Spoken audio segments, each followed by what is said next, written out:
Bonsoir à tous et à toutes. Écoutez, je suis très heureux de vous retrouver chaque semaine, comme d'habitude, donc tous les mardis soirs, à la synagogue Neve Shalom, pour ceux et celles qui nous regardent sur la vidéo.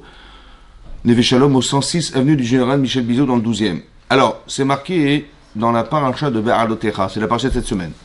C'est marqué Vaïdaber Hashem el Moshe Lemor, a dit Hashem el Moshe en disant Daber el Aaron, donc parle à Aaron, Ve'amarta elav et dis-lui.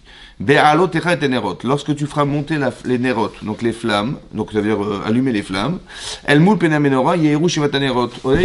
On verra qu'il va y avoir sept lumières qui vont converger vers le centre, c'est miraculeusement, ils vont converger vers le centre, et elles seront au nombre de 7. Ça va? Maintenant, le Midrash donne deux explications à la question posée, qui est de savoir à quoi ça sert de mettre de la lumière alors qu'il y a déjà de la lumière. Hachem, il éclaire le monde, à quoi ça sert de rajouter des petites flammes, des petites fioles d'huile sur la menorah? Voilà quelle était la question des Bnei Israël à travers le fait qu'on ait demandé à Aaron d'allumer la menorah, c'est-à-dire le candélabre qui se trouvait dans le Kodesh, dans le Mishkan. Le Midrash donne deux réponses. La première c'est la suivante, c'est de dire que d'expliquer qu'en fait Hachem, il a dit aux Bnei Israël, vous savez, quand on était dans le désert pendant 40 années, oui, je sais que il y avait une colonne de nuée qui dirigeait les Bnei Israël dans le désert et qui établissait les étapes qu'on devait franchir à chaque fois qu'on a traversé le désert. La deuxième chose, c'est que la nuit, il y avait une colonne de feu. Et ce feu éclairait en permanence. Et je sais, dit le Midrash, que vous vous sentez redevable vis-à-vis de ce que je vous ai fait, c'est-à-dire d'avoir mis de la lumière la nuit. Et pour vous, soulager de ce malaise, on va dire, alors je vous ai demandé aussi d'allumer la lumière. Et le Midrash donne l'exemple d'un quelqu'un qui est aveugle, oui, qui est malheureusement aveugle et qui s'est égaré dans la rue. Il s'est égaré, il sait plus où il est, et quelqu'un vient à sa rescousse, et il le voit comme ça abandonné, perdu, et il dit, mais qu'est-ce qui se passe, monsieur? Mais je suis perdu, je sais. Il dit, mais qu'est-ce que vous voulez faire? Mais je vais rentrer chez moi. Il dit, mais je sais vous habitez où? Il dit, mais j'habite dans telle rue. Il dit, écoutez, je connais votre rue, je vais vous accompagner. Et donc il le prend par la main, et il accompagne, dit le Midrash, chez lui. Arrivé devant sa porte, le voyant dit au non-voyant, écoutez, on va rentrer chez vous. Et il dit, ben oui, avec plaisir. Donc il rentre, et le voyant dit au non-voyant, allumez la lumière. Il dit, mais attendez, c'est vous qui m'avez accompagné, c'est vous qui voyez, pouvez vous-même allumer la lumière? Il dit, non, parce que je sais que vous vous sentez redevable, parce que je vous ai accompagné, et ça pèse sur votre conscience, etc. Alors, rendez-moi la monnaie de ce que je vous ai donné, allumez la lumière.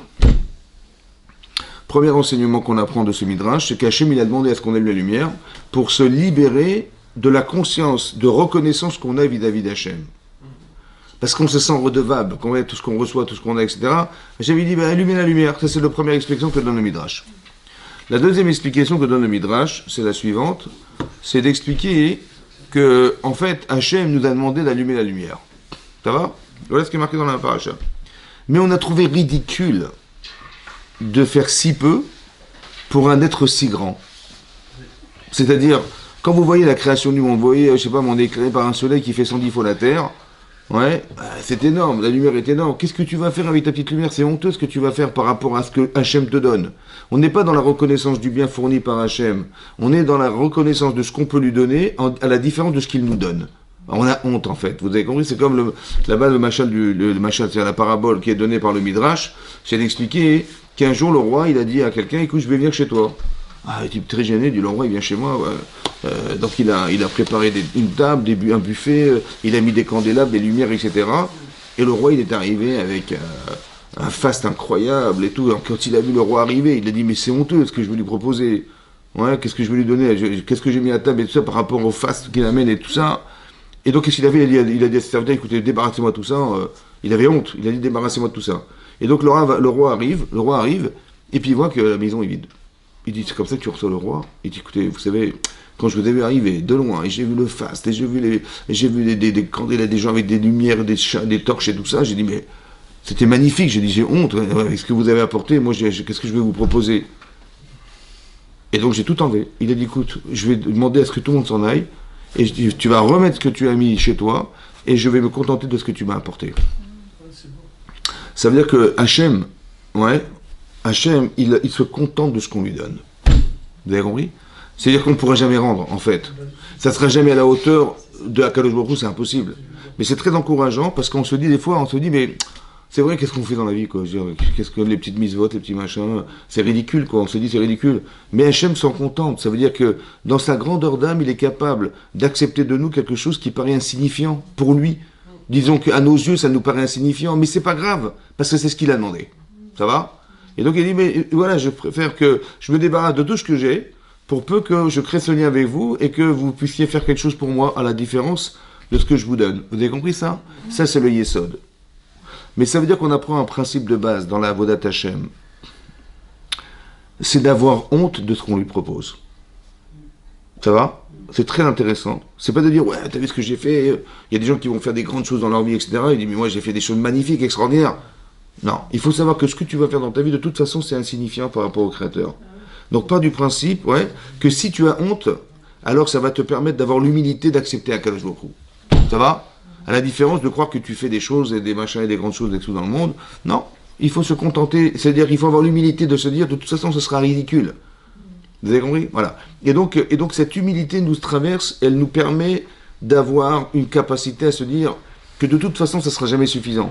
Et donc ça veut dire que ça nous motive à faire mieux, à faire plus, plutôt que de croire que tout ce qu'on fait dans la vie, ouais, c'est toujours magnifique, c'est extraordinaire et on n'aurait jamais pu faire mieux, etc. Vous avez compris? Donc ça veut dire qu'on part de ce principe, oui, partez de ce principe que ça fait partie des notions qu'on doit avoir dans sa vie, que de savoir que ce qu'on fait de toute façon, c'est jamais suffisant, mais c'est pas grave.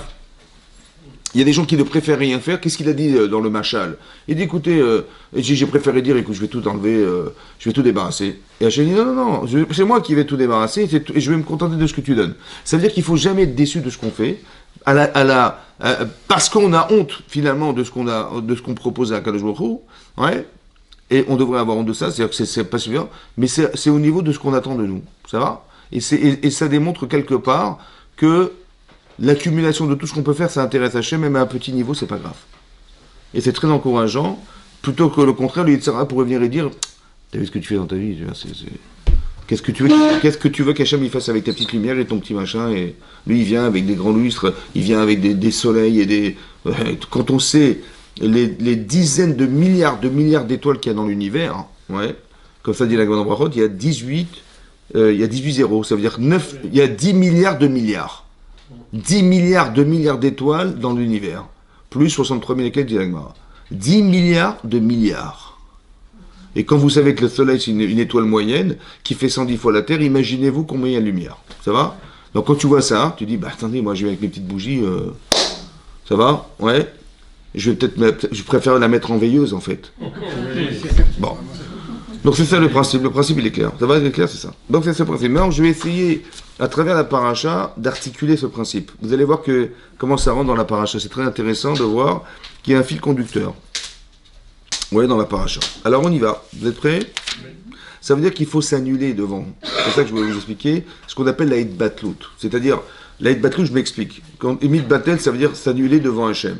Ça ne veut pas dire être zéro. On est d'accord? Je peux être le plus grand, par exemple, je vois Moshe Rabbeinu, il est capable de monter, si vous voulez, sur le mont Sinaï, il est comme un ange, quoi. Il est extraordinaire, cet homme. Et quand bien même, il s'efface, il dit à Kadosh Baruch Hu, écoute, si tu ne pardonnes pas les d'Israël, et tu peux effacer mon nom du livre, de la Torah. Faut le dire, mais quand regardez comment ils se sont comportés, ils ont fait le vaudor, c'est honteux, machin. Hachem dit, écoute, je vais les détruire, je vais les exterminer, je vais pas de problème, avec plaisir. Non, il dit, non, je préfère que tu effaces mon nom. Si je n'ai pas trouvé d'argument pour essayer de les sauver, je préfère ne pas mentionner mon nom et qu'on dise Moshe n'a pas réussi à sauver les Bnei Israël. Vous avez compris pas? C'est énorme ce qu'il est en train de faire là. Ça veut dire qu'il est élastique, Moshe Rabbeinu. C'est quelqu'un qui est tout en haut et tout en bas. Vous avez compris ce que je veux dire? C'est très très important d'avoir la liberté d'être à la fois très très haut et à la fois ne pas être tributaire de soi-même, qui pourrait être de l'orgueil, ça va? Ou de croire qu'on a des droits sur les gens parce qu'on est quelque chose. Zéro droit, ça va? Par contre, tu as des devoirs. Tu as des devoirs. C'est-à-dire que si tu as une hauteur, tu as une intelligence, tu as une sensibilité, tu as un angle de vision qui est spécial, tu as un devoir d'éclairer les autres. Ça va? Oui. Mais tu n'as pas de droit parce que tu es quelqu'un de dire non, mais je suis quelqu'un, tu me respectes, ou je sais pas quoi. Ok. Alors, c'est marqué comme ça. Ok, on continue. Alors, c'est marqué dans la paracha, la chose suivante. C'est marqué plus tard, un peu plus tard, c'est marqué Vaïdaber Hachem el Moshe, Bemidbar Sinaï. Donc Hachem s'adresse à Moshe dans le désert du Sinaï, Bashana Shenit. Donc on est au début de la deuxième année, ça fait déjà un an qu'on est en Israël, qu'on est dans le désert. L'Etzeta Meres Misraïm, Bachodesh Harishon est mort, donc on est le premier mois, donc le mois de Nissan. Vayasu Ben Israël est à Passach, Bemoado. Alors Hachem a demandé ce qu'on fasse le commande Pessah. Parce qu'on est au mois de Nissan, donc comme on nous a prévenu en sortant d'Égypte qu'on devait faire le Corban de Pessah, ouais, ici c'est pareil. Ouais, on nous redemande de faire le Corban de Pessah comme c'est prévu. Combien de fois ils ont fait le Corban de Pessah pendant les 40 ans du désert? Vous savez combien de fois ils l'ont fait? Non? Hein? Combien de fois? Ils n'ont fait qu'une seule fois. Une seule fois. Parce que comme ils étaient dans le désert, ils ne pouvaient pas faire la Brit Mila à cause du danger, et comme il y a des gens qui n'étaient pas circoncis, ils ne pouvaient pas la Brit Mila, donc ils l'ont fait une seule fois, c'est la seule fois qu'ils l'ont fait. On ne fait pas le CDR quand on fait pas la Brit Mila, c'est ça? On ne peut pas pourcher le Corban de Pessah si on est incirconcis. Incirconcis, deux circoncis, trois... Très bien. Incirconcis. Veyashuv Israël t'a passé avec moi de Verba Sar la Chodesh, Bachodesh Azé, ouais, marqué Ben Arbaïm Tassou Auto. Donc on nous a demandé de faire le Corban de Pessah, donc à partir de Ben Arbaïm, c'est l'après-midi du 14. Bechol Chukat Pessah, Hachem Bishpatan, etc. Veidaber Moshe el Ben Israël, la Seta Pessah. Donc il a demandé à Hachem de faire le Corban de Pessah, le Corban, le sacrifice de Pessah. ויעשו את הפסח בראשון ב14 לחודש, בין ה-40 במדבר סיני, ככל אשר ציווה השם את משה, כן עשו בני ישראל. Donc ils ont exactement fait comme Hachem avait ordonné à Moshe, ils ont exactement fait ce qu'il a dit. Seulement, veillez anashim asher tmeim le nefesh adam. Parmi les gens qui étaient présents, il y avait des gens qui étaient impurs. Ouais, les nefesh adam, ça veut dire qu'ils avaient porté un mort, ouais, des cercueils. Et lorsqu'on porte un mort, on est rendu à Tamémet. Ils portaient le cercueil de qui? Alors, il y a plusieurs opinions. Un, de Yosef. Il y en a qui ont dit que c'était aussi... Non, pas Yaakov. Yaakov était déjà parti déjà. Oui, depuis le début. De qui il s'agit, mesdames, mesdemoiselles et messieurs, bon Zohar? Hein? Bon Zohar, je vous ai dit. Alors, il y en a qui ont dit que c'était aussi Nadav et Avihu. Nadav et Avihu sont morts, vous vous rappelez? Donc il y en a qui se sont portés volontaires pour les porter et les emmener en Israël. Il y avait les Jvatim aussi, etc. Vous avez vu, Yosef, Yatim. Maintenant, eux, ils étaient tamés, ils étaient impurs parce qu'ils portaient le Corban de Pessah, le cercueil de Yosef, d'Adav Avihu, etc. Et donc, donc ils étaient tamés, d'accord? Donc ils n'ont pas pu apporter le Corban de Pessah, ils étaient impurs. Et donc ils sont venus voir Moshe. Ouais. Pardon? Voilà. Donc nous, on est rendu impurs sous prétexte qu'on a porté un mort. Lama nigara. Les bilti akriv el korban Hashem et Moado. Pourquoi on serait privé d'apporter le korban Pessah, d'approcher ce korban sous prétexte qu'on est tamé? Ça va? Les Bnei Israël. C'est bon? Ils sont pleins ou pas? Non, ils sont pas pleins. Ils ont dit la manigara. Pourquoi on serait... Alors je vous explique le principe.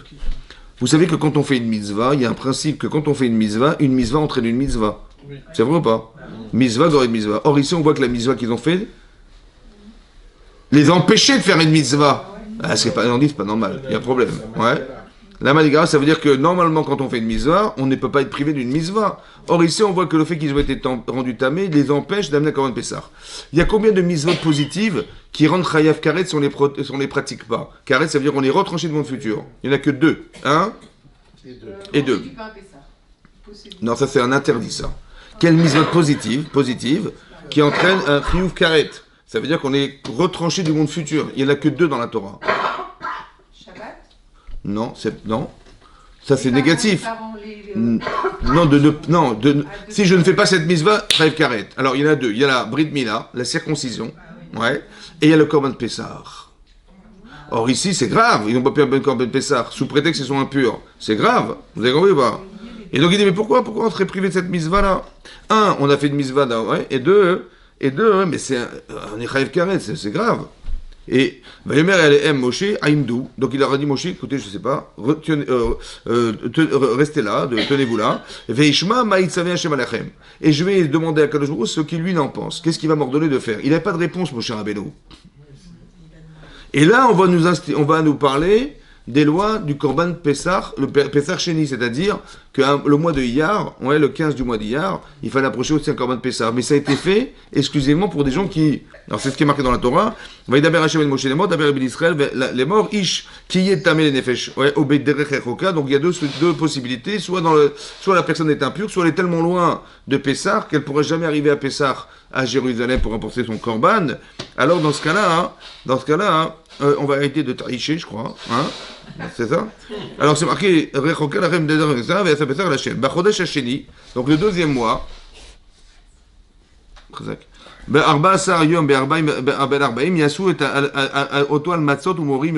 on va donc pour ceux qui n'ont pas pu amener le Korban Pessah, alors ils l'amèneront le mois prochain, ils mangeront avec des matzot et du maror. Lo yashiru beminot boker, donc ils pourront pas laisser cette viande jusqu'au matin, il faudra la consommer. Et grand le chota Pessah yasuodo ve'aish asher yitaor bederer etc. Et donc tout celui qui était pur et qui s'est refusé à faire la misère de Korban Pessah, v'nicheta nefesh. Lui, il est retranché du monde futur, mais Améa de ton peuple qui Korban Hashem le écrit, etc. Rachid nous explique comment ça se fait que cette halakha, elle a été dite à Moshe Rabbeinu sur le mont Sinaï. Hein? C'est bizarre. Ben, c'est là, cette halakha du Korban Pessah Sheni.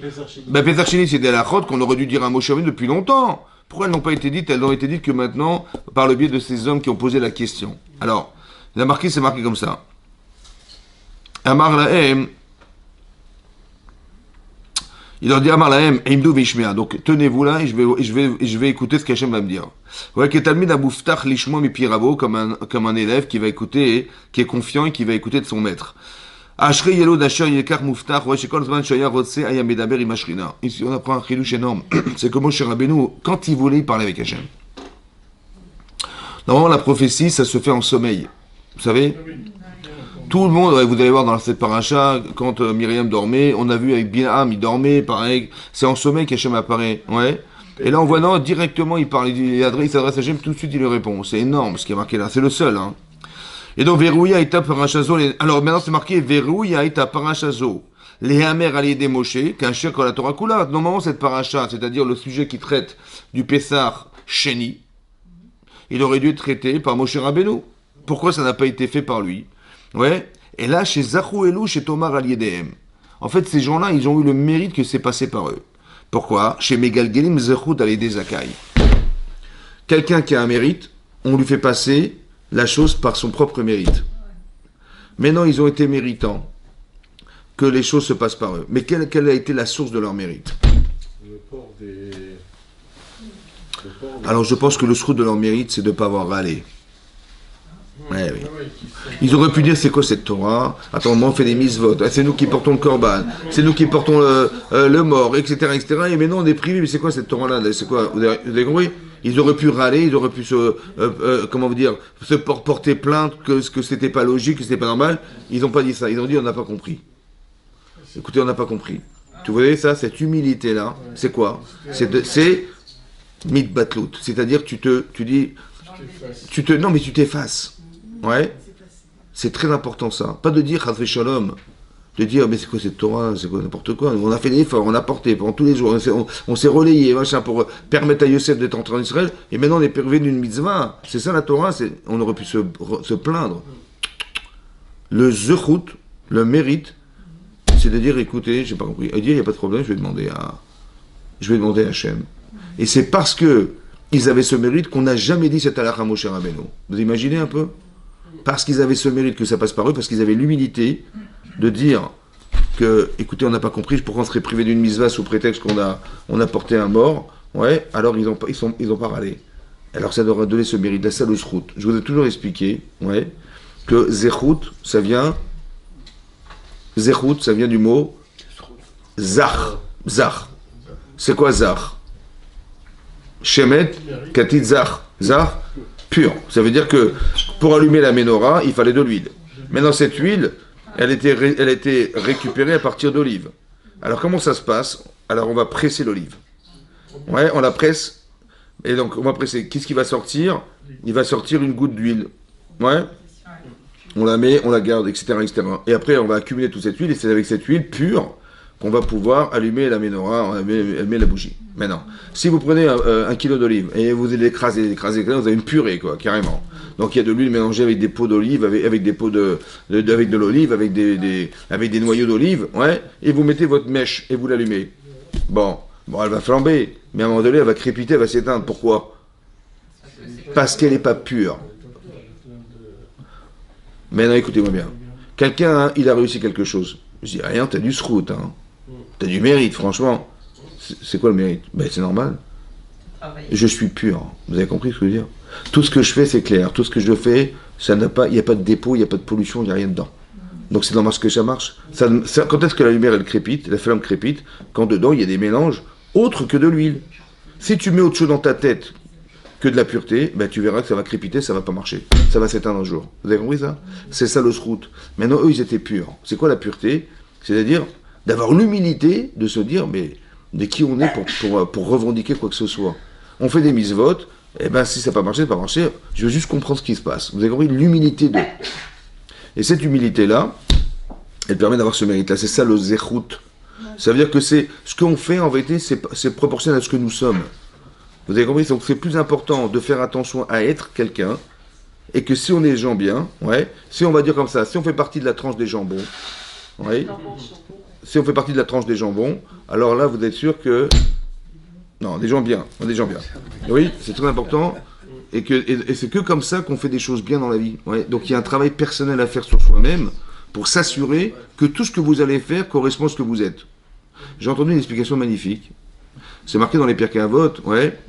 Ou Aya Omer. Voilà, à chaque fois c'est marqué, tel Rav il a dit. Ouais. Ou Aya Omer. C'est quoi ou Aya Omer? Ou Aya Omer, il a dit. Lui disait, Chazak. Alors il y a un Rav, il a expliqué comme ça. Ou Aya. Il était. Omer. Il a dit ce qu'il était. Ou Aya, virgule Omer. Vous avez vu? Il a dit ce qu'il était. Donc ça veut dire que c'est ça que je vais vous expliquer. Vous avez compris? C'est quand vous avez vu comment ils ont parlé. Ils ont dit comme ils étaient. D'accord? Ils étaient des tzadikim en fait. D'être tzadik, c'est de faire des choses belles, mais c'est d'être beau aussi, à l'intérieur de soi-même. C'est ça ce qu'on appelle l'idbatou. Ça veut dire que d'avoir des midotes, d'avoir des qualités, d'avoir de l'humilité, etc. C'est ça. Donc ça c'est le premier renseignement qu'on tire ici, qui est en rapport avec ce que je vous ai expliqué au départ, la idbatout. C'est-à-dire de s'annuler devant Hachem. Ensuite c'est marqué comme ça.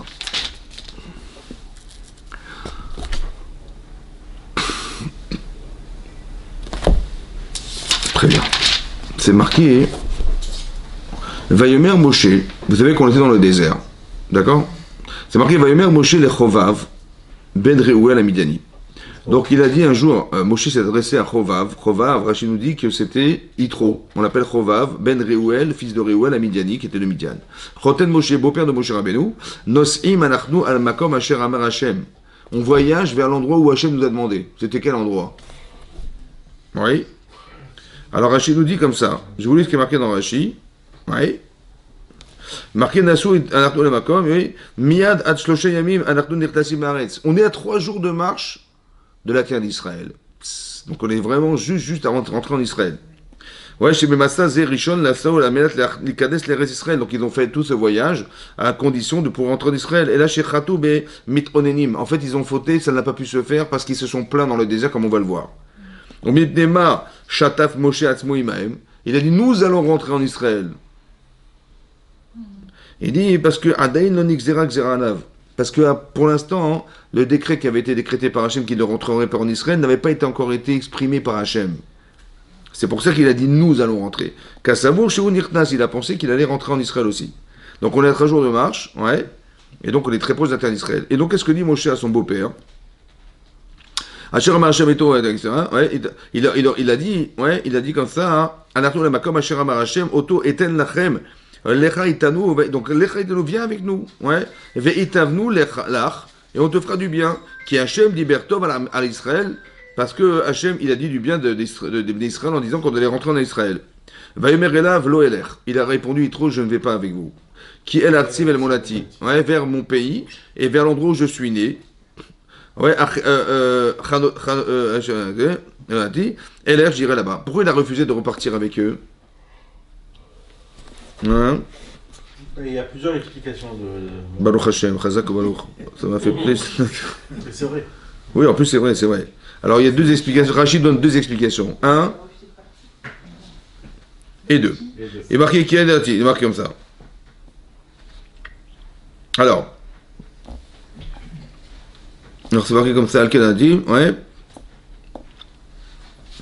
Il a dit comme ça. C'est Moshe Rabbeinu qui a refusé de partir. C'est Yitro qui a refusé. Ouais. Il est marqué comme ça. Il a dit, je vais aller vers mon pays et l'endroit où je suis né. Il dit, im bishvil nechasai, im bishvil mishparti. Il a dit, j'ai des biens en Midian, donc je vais retrouver mes biens, ma fortune, mon bien. Et c'est aussi bishvil mishparti, ma famille. Mais pourquoi il a refusé d'aller là-bas? Oui. Il a dit comme ça. Il a dit pourquoi, hein? Ouais. Il s'était converti, lui, ça y est. C'est vrai. Voilà. Alors je vais vous lire ce qui est marqué dans Rashi. Alors attendez.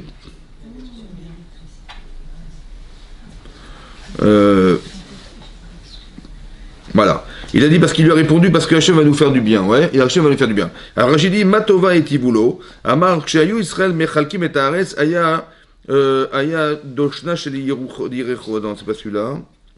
Où est-ce qu'il est Rashi? Il a dit j'ai refusé, voilà, c'est par ça. Parce qu'il a dit comme ça. Anna Ta'azov, donc ne nous abandonne pas, viens avec nous en Eretz Israël. Il dit Enna il Hashem Bakasha, Shelo Yemru Loni Gayer Yitro Mechiba. Ouais, qu'on dise pas que Yitro il s'est pas converti par amour pour la Torah. Non. Savouraya, Shiesh le Gerim Chelek Baretz. Il pensait qu'un étranger, c'est-à-dire un converti, pardon, il avait une part en Israël. Maintenant qu'il a vu qu'il n'avait pas de part en Israël, Yitro. Pourquoi? Parce que le partage d'Israël s'est fait partie par les tribus, mais par les hommes ou les femmes. C'est des hommes, ouais, les bêtes avotam, leur père. C'est pour ça que les bnot Tselophrad, les filles de Tselophrad, Tselophrad qui était leur papa, il n'avait pas de garçon, il n'avait que des filles, et elles ont prétexté, elles ont été embauchées en disant je comprends pas, mon papa il n'a pas d'enfant, il n'a pas de garçon, comment on va faire pour vivre en Israël? D'ailleurs, elles ont dit aussi la Manigara. Chazak. Et ils ont répondu. Et Hachem, il leur a dit, effectivement, vous aurez une terre. Ça va? Alors que dans la paracha qui précédait, on a vu que le Mégadé, celui qui a maudit Hachem, vous vous rappelez? Là-bas, c'est marqué, Rachid nous amène que il y a quand l'Égyptien que Moshe il a tué, vous vous rappelez? Il a été qu'une femme juive, elle s'appelait Shlomit Bat Divri. Et elle croyait que c'était son mari, la pauvre, et c'était pas son mari, et elle est tombée enceinte, elle a eu un garçon. Maintenant, ce garçon, il a dit, voilà, moi je viens de Dan, de la tribu, mon père c'était de Dan, il était de la tribu de Dan. Ouais, ma famille c'est de Dan, ma mère elle est de Dan, ma mère, elle est de Dan. Et qu'est-ce qu'elle a fait? Et donc il a dit, voilà, il s'est installé là-bas, il voulait s'installer. Il a dit, mais qu'est-ce que tu fais là? Il a dit, bah, je suis mes parents sont de Dan, ma mère est de Dan, je viens là. Il dit, mais c'est qui ton père? Bah, son père c'était l'Égyptien. Et il a dit, je suis désolé, tu n'as pas de père en Israël, parce que la part elle est partagée. Il dit, comment ça, je ne pas de part d'Israël?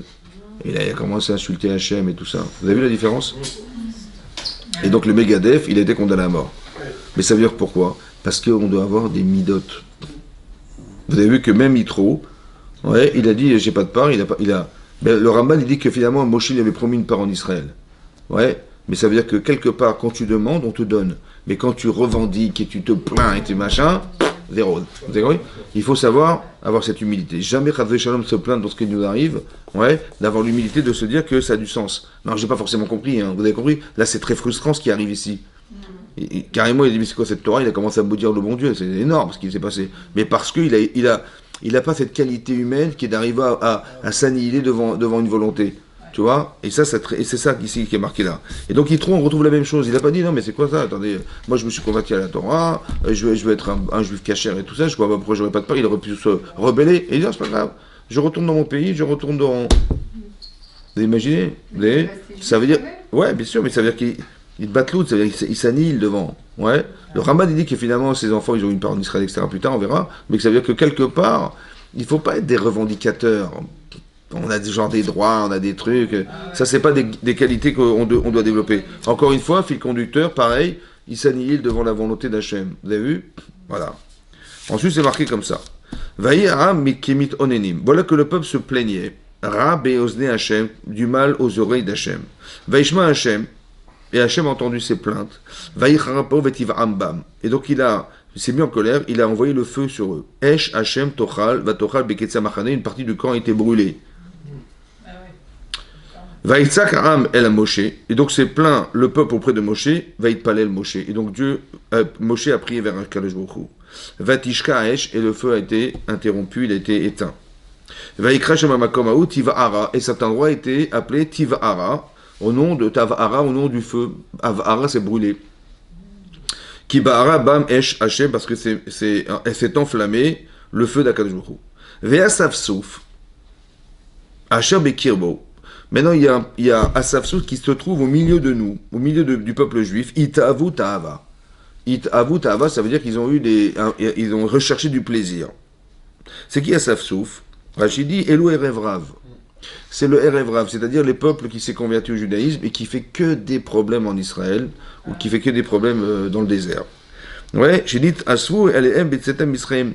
On les appelle Asaf Souf parce que les Asaf en hébreu c'est rassemblé. Et donc c'est eux qui se sont rassemblés, rattachés au peuple juif. C'est des gens qui se sont convertis à l'époque en sortant de Mitzrayim en Égypte. Ouais, et après c'est marqué, donc qu'est-ce qui s'est passé? Ils ont eu une tava, laquelle? Une tava, ça veut dire un plaisir, ouais. Ils ont recherché du plaisir. Vayashvu, vaïfkou, ils ont commencé à s'installer, ils ont pleuré. Gam ben Israël, mais les enfants d'Israël ont été influencés par le Erev Rav. Ouais, et qu'est-ce qu'ils ont dit? Ils ont dit, mi achilenu basar. Qui c'est qui va nous faire manger de la viande? Parce que là, ils mangeaient de la manne. On a des petites boulettes. On se souvient qu'on mangeait du poisson chinam. Ça veut dire gratuitement. Ouais. Et à kishouim, les kishouim, c'est les concombres. Et à avatichim, les pastèques. Ouais. Il y en a qui sont végétariens, ils sont pastèques. Vete khatsir, vous n'avez pas compris. Vete khatsir. Hein? Pastèques. Vete khatsir. Les poireaux, vetsalim, les oignons, vetachumim, l'ail. Alors Rachid les explique comme ça. Alors écoutez-moi Rachid, écoutez Rachid. Vaïshvu, ouais, donc les ministres ont dit, Kiachanou Bessar. Ils ont dit, mais où est-ce qu'on n'a pas de viande? Il a dit, Vechilo Yalem Bassar, quand ils n'avaient pas de viande, Vealo, Gvar Neymar, Vegam Erevrav, Ala Itam, Solu Bakar, c'est marqué dans le Sefer Shemot, dans Parashat-Bo, que quand ils sont sortis, le Erevrav, ils étaient chargés d'animaux, de Bakar, ça veut dire du bétail, il y avait du bétail, des cheptels énormes. Il y avait de la viande ou pas? Mais après, il dit, Vim Tomar Achlum. Ah, peut-être tu vas me dire, ils l'ont mangé. Ils étaient affamés. Dit allo, Bechnisatam Leres Neymar Biknerav. Quand ils sont rentrés en Israël beaucoup plus tard, il y a marqué qu'ils avaient un grand bétail. Donc ils avaient de la viande ou pas? Après, ils n'ont pas de viande. Et là, chez Mevakshim Alila, ils cherchaient des prétextes. Ça fait partie, les prétextes, vous allez comprendre quel genre de prétexte, mais ça fait partie des symptômes de, comment on veut dire, du Erev Rav. Ouais? Vous allez comprendre. Je continue. Donc ils ont dit, mais on n'a pas de viande à manger. Après, ils ont dit, mais on mangeait le poisson gratuitement en Égypte. Alors Rachid nous dit, Asher nochal mitzrayim chinam. Vim tomar chez mitzrayim notnim. Ouais. Vim tomar chez mitzrayim notnim lagim chinam. Peut-être tu vas penser qu'ils avaient raison. Ils ont dit la vérité, que c'était gratuit, le poisson était gratuit en Égypte. Ouais. Il dit, ah bon, Yalo gvar nehemar, veteven noiten lachem. Ils ont dit déjà la paille qui fabriquait les briques, il allait les chercher. Alors si déjà la paille, il fallait la chercher. Ouais. Alors im teven lo ayonotim lahem chinam. Si déjà la paille, elle n'a pas été donnée gratuitement alors qu'ils travaillaient pour eux gratos. Ouais. Alors dagim ayonotim lahem chinam. Est-ce que tu crois que le poisson est donné chinam gratuitement? Après ils ont dit chinam. Miomer. Alors c'est quoi chinam? Maomer chinam, c'est quoi gratuit? Ouais, c'est quoi gratuit? Il dit chinam mina mitzvot. Gratuit les mitzvot. Laissez-moi tranquille. Les mitzvot, tu te les gardes. C'est ça chinam. Ah ouais. C'est-à-dire que le prétexte c'était d'arriver à annihiler la volonté de faire les mitzvot. C'est ça, le bassar. On n'a pas de viande, mais t'as de la viande. Ouais. C'est quoi en vérité? Ils avaient de la viande ou pas? Oui. On dit, mais non, mais je vais te donner de la manne. On dit, mais on veut la viande. On a de la manne, on veut la viande. Chinam. C'est quoi chinam? Je veux être assujetti à qui que ce soit. Ça va? Vous savez que le Yetzirara du rachat, c'est d'être indépendant d'Hachem. Vous avez compris ça? Ouais. Laisse-moi tranquille avec tes mitzvot, laisse-moi tranquille avec ta manne, j'ai pas besoin de manne. On a langui la viande, t'as pas compris qu'on veut de la viande? On veut pas de la manne, on veut pas des boulettes là. C'est une manière, chas v'shalom, vous avez compris ce que je veux dire? Ça veut dire qu'on voit d'ici le contraire de ce que je vous ai expliqué depuis le départ. Tout ce qu'on a vu jusqu'à présent, ouais, c'est qu'Aaron, ouais, normalement Aaron, il était censé participer à tous les corbanotes qu'ont apporté chaque chef de tribu. dans la paracha qui précède. Et dans Rachid, là-bas, il dit que pourquoi on lui a donné la menorah? Oui. Parce qu'il y a marqué qu'il a eu de la peine. Chalshas Darto, il a eu de la peine. Que ni Aaron à Cohen Gadol, n'a été invité pour participer à l'inauguration de Misbéach. On n'a pas téléphoné. Et ni un membre des Kohanim n'a été invité. Il a eu de la peine. Ça va? Et à la suite de ça, Hachem lui dit, écoute, je jure que ce que tu vas faire est plus important à mes yeux que ce qu'ils ont fait d'apporter des sacrifices. Alors je me suis posé la question suivante. 2 questions je vous pose. La première, qu'est-ce qu'on a besoin de savoir l'état d'âme de Aaron à Cohen? C'est des choses intimes qu'on ne raconte pas. On te dit, tu sais pourquoi on lui a donné la menorah? Tu sais pourquoi? Parce que monsieur, il a eu de la peine et tout ça. Qu'est-ce que je veux savoir pourquoi? T'as qu'à dire simplement, voilà, chaque chef de tribu, il a amené le korban, un sacrifice pour inaugurer l'autel, et lui, il a eu la menorah. Pourquoi? C'est des choses qu'on raconte pas, ça, vous avez compris? Bah, ok. La deuxième chose que je me suis demandé, et je dis, et s'il n'avait pas eu de peine, est-ce qu'il aurait eu la menorah? Hein? Est-ce qu'Hachem il avait prévu la menorah pour Aaron à Cohen? Oui ou non? Et s'il n'avait pas eu de peine, il aurait eu la menorah ou pas? Hein? Il n'aurait pas eu la menorah. Pourquoi? Parce que si tu penses qu'il aurait de toute façon eu, à quoi ça sert de nous dire qu'il a eu de la peine? De toute façon, il aurait eu. Donc c'est parce qu'il a eu de la peine qu'il l'a eu. Maintenant, écoutez-moi bien. Avoir de la peine, ça veut dire quoi avoir de la peine?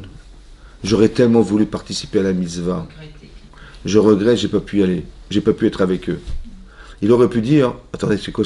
Il aurait fait un scandale. Eh oh, je suis Kohen Gadol. Oh, vous l'avez vu ou pas? C'est moi le Kohen Gadol. Et vous avez des petits chefs de tribu, machin, mais moi je suis le Kohen Gadol. Et alors j'exige qu'on m'amène à Korban.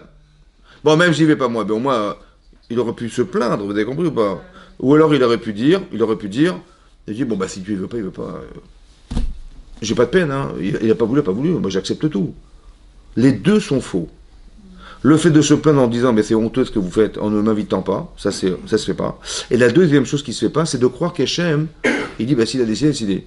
Non, il a fait exprès de pas l'inviter. Il a fait exprès de pas l'inviter pour qu'il ait de la peine de ne pas avoir pu participer à la mitzvah. Maintenant que tu as la peine, c'est-à-dire que le fait de ne pas être présent, ça crée un vide chez toi, alors je vais te compléter par autre chose qui s'appelle la menorah. Vous avez compris ce que je veux dire? C'est toujours comme ça qu'il faut réfléchir. Ouais. Jamais se dire, ah, il m'a privé d'une mitzvah, ben Dieu il voulait pas. Mais je méritais pas, ou je sais pas quoi, c'est faux tout ça. Ça va? C'est faux. Autant que de dire, c'est pas normal, attendez, je suis désolé, vous me respectez pas, vous avez compris ce que je veux dire? C'est-à-dire que si Hachem il a privé de cette mitzvah, c'est parce qu'il en a une autre pour lui. Mais ça dépend comment tu vas réagir. C'est ça le zechut. Ça veut dire qu'il faut comprendre que si on a été privé de quelque chose, c'est parce que quelque part on voulait nous apporter autre chose. Mais pas nous priver chas v'sholom sous prétexte que je sais pas quoi. Vous avez compris? Non, j'ai pas le droit de penser comme ça.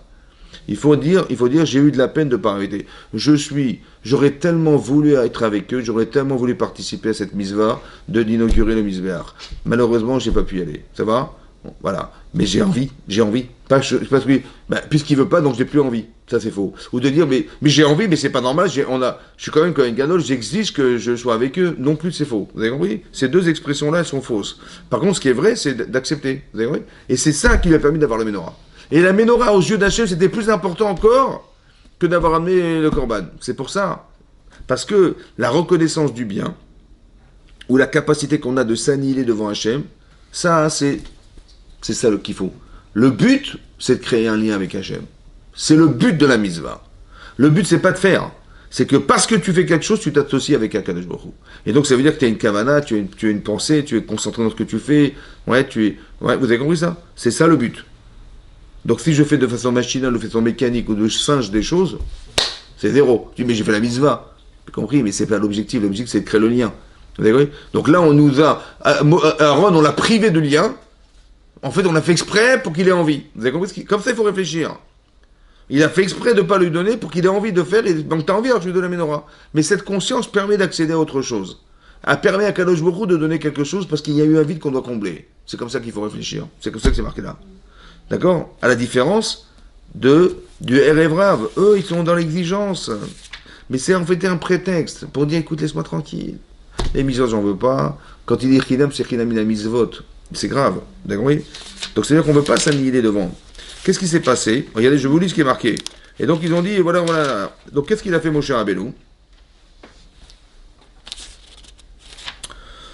Alors là, je vous lis ce qui est marqué. Donc il est marqué, Vaïkra Shem, c'est marqué, voilà. Et donc il donnait ça. Donc il va voir, on se souvient de tout ça. Ve'ata nafshenu yevesha. Notre âme, elle est yevesha, elle est sèche. En kol bilti el aman alenu. On n'a rien, si ce n'est la manne qui est à nos yeux devant nous là. Et on a que ça. Ve'aman qui est, il y a marqué aman qui est zerad-gad. Donc c'est comme une graine de coriandre. Ou ve'eno qui est un badolar, qui ressemble à badolar. Bon. Château Aram, donc il se promenait le peuple, il récoltait cette manne, et elle était moulue dans une meule, ou bien dans un pilon, ouais, elle était écrasée dans un pilon, ou bichlou, et donc il accusait, ou mes parents, ou autour au god, ils en faisaient des gâteaux. Vaya Ta'amo qui est Ta'am, les chan Hachamen, et donc ça avait le goût de la pâte qu'on avait mise dans l'huile. Ou Beredet Atal à Machane, lorsque tombait la manne, le tal, c'est la rosée sur le Machane, là, il y avait la manne à lave, la manne tombait dessus. Donc il y avait la manne, c'est pour ça qu'on recouvre le pain, ouais, parce qu'il y avait la manne et il y avait la rosée. Vaishma Moshe Laram, donc comme ils sont pleins, ouais, ils ont vu que le peuple pleurait de ne pas avoir Bourré les Bishpechotam, ouais, les Bishpechotam, par famille, Ish le Petach, Oalo, Vaïcharaf Hashem Meod. Là, Hashem est mis en colère. Comment ils ont réclamé de la viande, des machins, ils ont renié Hashem, Bene Moshe Ra. Et aux yeux de Moshe, c'était aussi mal. Vaïmer Moshe, écoutez ce qu'il a dit Moshe. Vaïmer Moshe la Hashem, la Mariotala Avdecha. Pourquoi tu as fait du mal à ton serviteur en parlant de lui-même? La mal au Matsatichel Bedecha. Pourquoi j'ai pas pu trouver grâce à tes yeux? La soumet massa kola amazé alay, pour porter le joug de tout ce peuple sur moi. Anochi arrêtiet et kola amazé. Si c'est moi qui étais tombé enceinte de ce peuple-là, Vanochi il est que j'avais même accouché. Et tu m'avais dit mais porte-le en ton sein, car Chérissa Omen est comme une nourrice, elle va allaiter cet enfant. Ouais, à la dama Hachanish Barta la Vodeno pour que les amener à la terre que tu as juré à tes pères. Mais il n'y pas ça, la tête, les chola ramazé. Où est-ce que je vais trouver de la viande pour donner à manger à tout ce peuple? Vechiv Koala, il est mort, Naladou Bassar Vedochela. Alors qu'il pleure derrière moi pour me dire, mais on veut manger de la viande, et donne-nous à manger de la viande. Je ne pourrais pas porter seul ce peuple, qui kaved mimeni, il est plus lourd que moi, j'ai une charge trop lourde. Inkacha et Oseli, ouais. Inkacha Oseli, si tu me mets dans cette situation, Argenina Arog. Ça veut dire tue-moi. Je préfère mourir. Si j'ai trouvé grâce à Dieu, je préfère mourir que de voir le mal que je pourrais subir en ne supportant pas de pouvoir porter le joug du peuple juif. Ça va? Là, Moshavi, il baisse les bras. Ça va? Il dit, attendez, comment je vais faire? Comment je vais porter ce peuple? Etc. Il baisse les bras, il dit, je préfère mourir que de voir finalement un échec, c'est-à-dire de ne pas pouvoir nourrir ce peuple qui nous réclame autant de viande. Quand il y a eu le Chet à Egel, vous vous rappelez ou pas? La faute du veau d'or, Moshe il arrive, Hachem lui dit, l'air raide, va descendre, qui cher d'Avecha, ton peuple a fauté. Et donc il descend du mont Sinaï. Il les voit fauter. Qu'est-ce qu'il fait Moshe Rabbeinu? Il brise les tables de la loi. Le veau d'or, il l'a mis en poussière, qu'il leur a fait boire, carrément, comme la sota qui a trompé son mari. Il leur a fait boire parce qu'ils avaient trahi Hachem. Et il va monter sur Mont Sinaï, il va pleurer pendant 40 jours pour faire pardonner la faute du veau d'or. Ça va? Donc il se donne à fond ou pas? Et là, il se dégonfle. Comment vous avez compris? Vous, les juifs du 12e arrondissement de Paris et les juifs du 12e arrondissement de Paris. Comment ça se fait que là, il baisse les bras, il est carrément perdu là? Il dit mais je préfère mourir, machin. Et là-bas il dit non, il est monté pendant 40 jours, il a prié pour faire pardonner la faute du veau d'or. À chaque fois il s'implique, il a dit si tu ne pardonnes pas, efface mon nom de la Torah. Et là on voit qu'il fait l'inverse, comment c'est possible? C'est quoi la différence? Chazak Malok. Hein? La faute du veau d'or, c'est une erreur. Bon, c'est toujours le rêve rave qui pousse à faire une faute. Au d'abord c'était lui, et là aussi c'est lui. Mais c'est pas de même nature. La différence, elle est comme, je pense qu'elle est comme ça. En fait, Moshe, pour eux, il est mort. Bon. Et ils se sont dit, mais sans lui, C'est mort. c'est mort. Ouais. Comment pourrions-nous voler sans elle? En fait, j'ai dit à ma femme.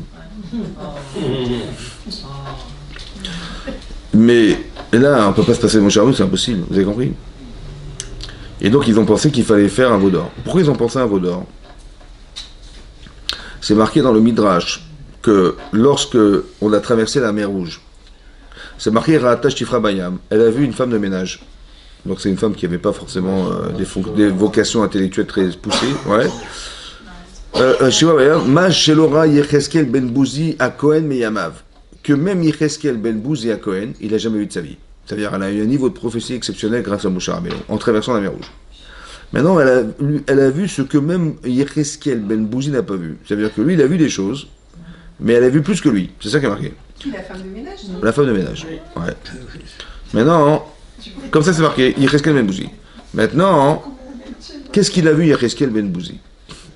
Alors c'est marqué, on l'a vu dans l'Haftara qu'on a lu récemment. Ouais, Soukot. C'est marqué, Soukot, à Shavuot. C'est marqué que Yecheskel Ben Bouzi, il a vu le Kisei HaKavod, le trône céleste. Et sur ce trône céleste, il a vu 4 visages. Le visage de l'homme. Rashi nous dit là-bas, c'est au début d'Yecheskel, que c'était le visage de Yaakov Avinu, qui était Chakouk al Kisei HaKavod, qui est gravé sur le Kisei HaKavod, le trône céleste. Il a vu le visage du taureau, le visage de l'aigle et du lion. Ça va? Mais tout ça, ça repose sur un pied. Comme les anges ont un pied. Pour ça que quand on fait la Hamida, on rassemble ses pieds, comme un seul pied. Parce que les anges n'ont qu'un pied. Ouais, un seul pied. Maintenant, un seul pied. Et donc c'est Al-Regel Echad, sur un seul pied, le pied de quoi? Le pied du Regel, il y a marqué dans Yecheskel Ben Bouzi. Le pied du veau. Ça avait un pied de veau. Donc ils ont vu le pied du veau. Donc sur quoi la shri... Les animaux, c'était les animaux, pas le veau. Il y Comment? avait le pied du veau, mais c'était les autres animaux. Il y avait le lion, l'aigle et... J'ai dit, il y avait le Kisei HaKavod, le trône céleste. Il y avait 4 visages qui reposaient sur un pied, le pied du veau. Ça va? Le Regel. Donc ils ont pensé que tout ça, ça repose sur le Regel. Donc qu'est-ce qui va être un intermédiaire entre nous et Hachem? C'est le Regel. Ça va? Vous avez compris? C'est pour ça qu'ils ont fait le Regel. C'était très profond en fait. Et donc ils ont vu ça. Ils ont dit, bah, c'est ça qu'il faut faire. Ils ont dit, maintenant que Moshe est mort, de remplacer par un homme, on n'a pas trouvé mieux que lui. Par contre, on va trouver un intermédiaire comme les kérouvim, les chérubins qui se trouvaient sur l'Aaron Kodesh. C'était quoi? Bah, des anges qui déposaient leurs ailes, vous avez vu? Bah, pareil, on va faire pareil, mais là on va faire avec un veau. Ouais, c'est pareil. Ça va? Ils ont trouvé logique qu'il fallait faire ça. En quoi c'est grave? En quoi c'est grave? C'est marqué dans la paracha de Chukat. Vous savez, il y a une mitzvah qui s'appelle la mitzvah de Para Adouma, la vache rousse. À quoi elle sert la vache rousse? Eh ben, elle sert à purifier des gens qui sont tamémet, c'est-à-dire des gens qui ont eu un contact avec des morts, ou bien qui, dans un espace où se trouve un mort, ils sont tamés. Et ces gens-là, le monde est tous tamés, mais on n'a pas la vache rousse pour nous purifier. Et donc on reste impur à jamais, jusqu'à ce qu'on retrouve cette vache rousse, ben, Zardachem dit Amen. Amen, très bien. Et que, comment ça se passe? Donc il fallait prendre une vache rousse. Comment ça se passe? Bah, il fallait trouver une vache qui était complètement rousse, qui n'a jamais porté de joue. On va la brûler, cette vache. Bon, on va rassembler ses cendres, on va la mettre dans un flacon, et on va mettre des mechata dedans, de l'eau, et on va remuer tout ça, et on va asperger le monsieur qui est tamé, le 3e jour de son impureté, et le 7e jour de son impureté. Et donc le 8e jour sera pur. Par contre, celui qui a brûlé, celui qui a aspergé sera impur pendant un jour. C'est ça qui est marqué. Maintenant, Shlomo Ameler, il a dit, j'ai compris toute la Torah. Je peux donner des raisons intelligentes sur toute la Torah, mais ça, hein, j'ai pas compris. Il a dit, c'est la Torah est rechoka mimeni. La Torah est loin de moi. Pourquoi la Torah? Il a dit, non, j'ai tout compris sauf celle-là. Il a dit, non, la Torah. C'est-à-dire qu'il n'a rien compris. Pourquoi? Parce qu'en n'ayant pas compris la paradouma, il n'a pas compris la Torah. Bah oui. Et donc il dit en quoi c'est pas logique? Parce que comment quelqu'un qui est pur devient impur et quelqu'un qui est impur devient pur? C'est un illogisme, vous avez compris? Et donc il a cherché, il n'a pas trouvé. Maintenant, Rabbi Moshe Adarshan, qui est dans le Midrash, qui rapporte Rashi, il a dit que la paradouma, elle est venue expier la faute du veau d'or.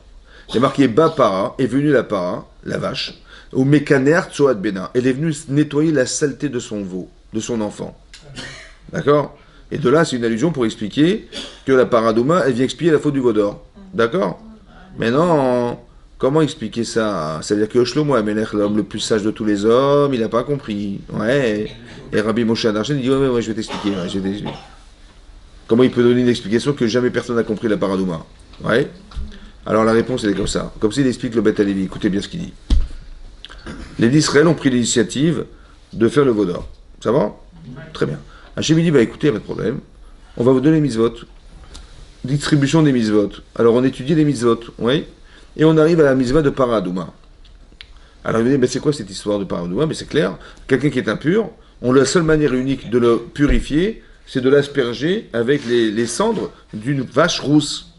Et mélanger dans l'eau le troisième et 16 jours. Il dit alors comment ça se passe? Voilà, on brûle la vache, on la met là, et on l'asperge. Le troisième. Par contre, celui qui l'a aspergé, il devient pur, et celui qui est aspergé au 7e jour, il est devenu pur. C'est bon?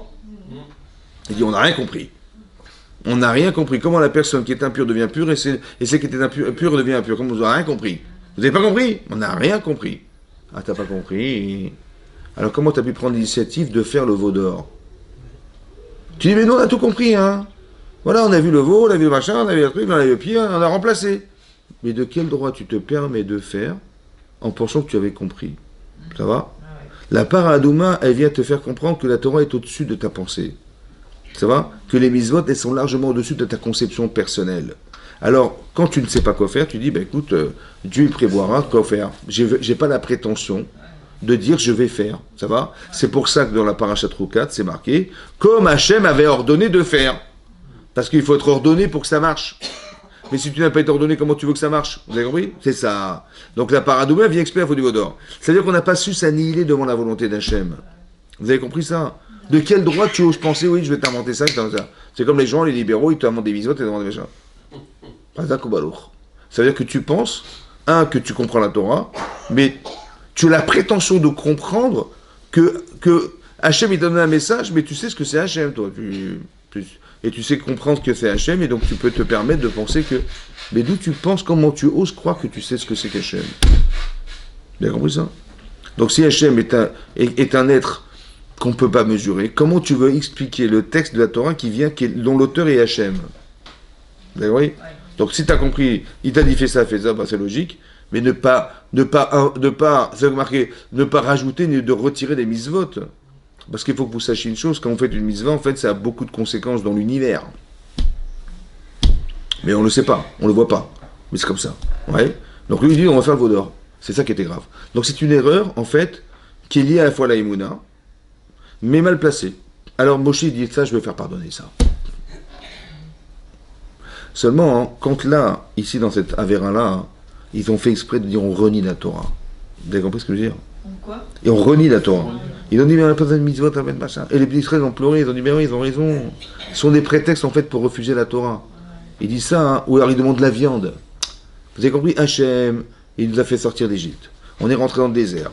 On est arrivé à un niveau de Kedusha tellement énorme que la seule nourriture qu'on peut avoir, c'est une nourriture qui vient du ciel. Elle n'existe pas, cette nourriture. L'eau que vous buvez, elle est miraculeuse. Elle ne vient pas de la terre, elle vient d'un rocher. Mais on a voulu nous faire atteindre des niveaux exceptionnels qu'on a, oui, atteint. Et bien tu dis, on avait envie de manger de la viande, on avait envie de manger... Tu vois, il dit ce niveau-là, mais il ne comprend même pas, mon cher Rabbeinu, à qui il s'adresse. Qu'est-ce que je vais faire pour eux? Vous avez compris? C'est pour qu'il dit, on n'a rien à voir, je n'ai même pas les mots. C'est pour ça qu'il n'arrive pas à se rabaisser. C'est comme vous avez des gens, ils sont tellement vulgaires, etc. Qu'est-ce qu'on peut faire avec ces gens-là? Vous avez compris? Ils sont irrattrapables.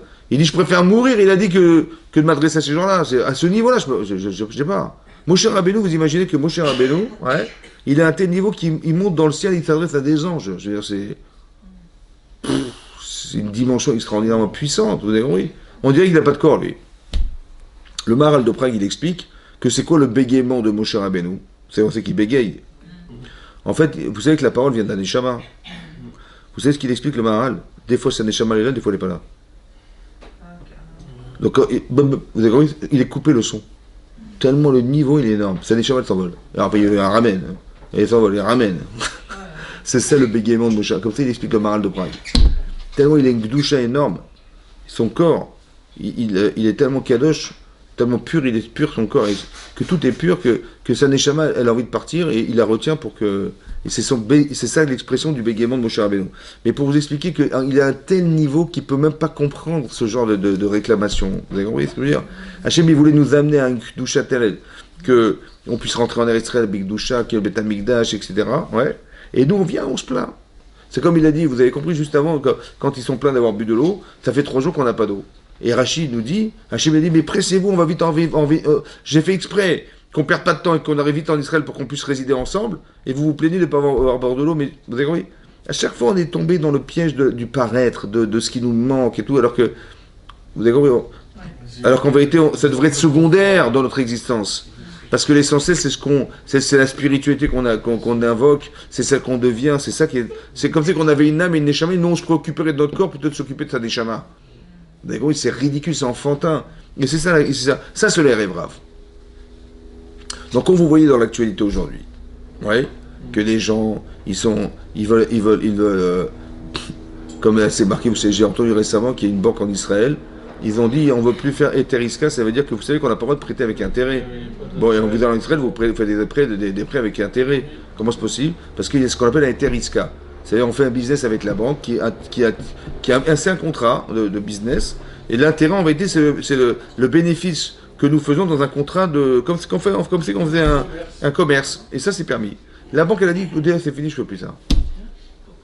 Parce que c'est de la Torah, je ne veux pas de la Torah. Ouais. Il dit tous les types religieux sont tous barrés. Donc. Mais ça veut dire que, vous imaginez à quel niveau on est? Quand on a des manifestations anti-religieuses, anti-machin, en fait on se rend compte qu'ils font partie, ils ont exactement les mêmes symptômes que ces gens-là. Ça s'appelle Erev Rav. Le Gaon, le Gaon de Vina, il dit qu'à la fin des temps, on sera gouverné par le Erev Rav. C'est marqué dans le Zohar. On sera gouverné. Il y a marqué là-bas que Amma Kadisha d'Israël, c'est le peuple Kadosh d'Israël, il sera gouverné par le Erev Rav. Il dit c'est le pire, pourquoi? Parce que c'est des gens, tu vas croire que c'est des juifs, en fait ils sont pas de chez nous. Mais c'est un truc de fou, vous savez. Ça il dit c'est comme une chita. Une chita c'est un grain de blé, ouais, et autour il y a une enveloppe qui s'appelle le son, ouais, qui enveloppe. Il dit mais le son il colle.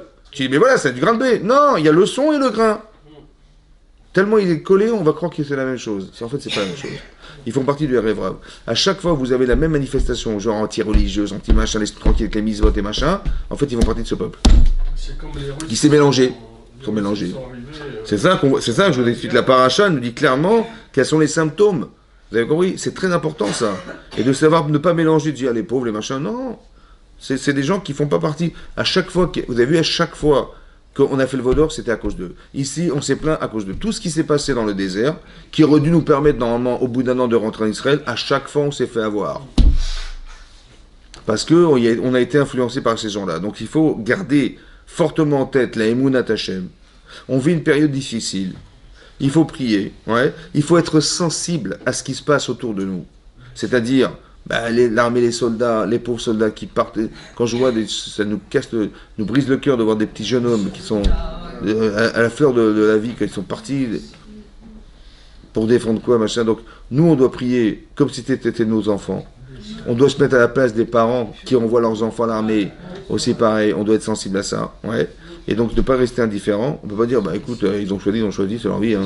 Non, il ne faut pas. Et donc, ça veut dire que le manque, en vérité, on doit se mettre dans leur position. Et le manque on va dire, la peine que ça peut occasionner chez nous, ça doit nous pousser à prier. Vous avez compris? Et plus on prie, et plus on a des chances que ça s'arrête. Parce que c'est marqué dans le Midrash que Moshe Rabbeinu a voulu rentrer en Israël. Ça va? Vous savez combien il a prié? Combien de prières il a fait? Il a prié 515 prières. Et Moshe et Hachem, il a refusé, non, il ne faut pas que tu rentres. Là-bas, c'est marqué dans le Midrash qu'Hachem, il a reproché au peuple d'Israël de ne pas avoir prié pour que Moshe puisse rentrer avec eux. Parce que s'ils avaient prié pour lui, il serait rentré avec eux. Waouh! Ça veut dire qu'on ne se rend pas compte de la force de la prière. Vous avez compris ça? Ça veut dire que quand vous voyez ça, tu dis pas, qu'est-ce qu'on peut faire? Vous avez compris? Mais c'est insignifiant ce qu'on peut faire. C'est faux! C'est faux! Vous pouvez faire, votre prière est écoutée par Hachem. Et plus on rentre dans ce principe, et plus on accumule ses forces, et plus on aura des chances que les choses changeront. Ça va? Parce qu'en vérité, il n'y a que Hachem qui peut nous sauver. Et donc c'est le lien qu'il a besoin d'avoir. Et tous les manques qu'il est en train de créer aujourd'hui, et toutes les manifestations qui sont contraires à la Torah, elles sont là pour provoquer chez nous le désir de de faire que, un, ça s'arrête, et deux, qu'on retrouve Hachem dans tout ça. Vous avez compris ce que je veux dire? Pas dire, on va faire la guerre, puis on va rentrer dans un truc politique qui n'a rien à voir en vérité.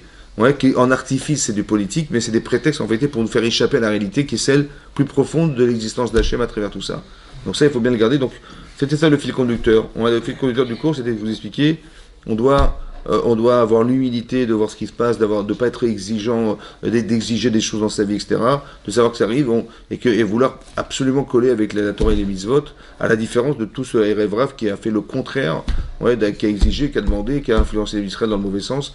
Et c'est jusqu'au point où Moshe Rabbeinu, il a baissé les bras, il ne pouvait rien faire contre ça, parce qu'on est arrivé à un niveau de bassesse qui était insupportable, et ça, c'est pas du ressort du clan Israël. Chazak ou Baruch.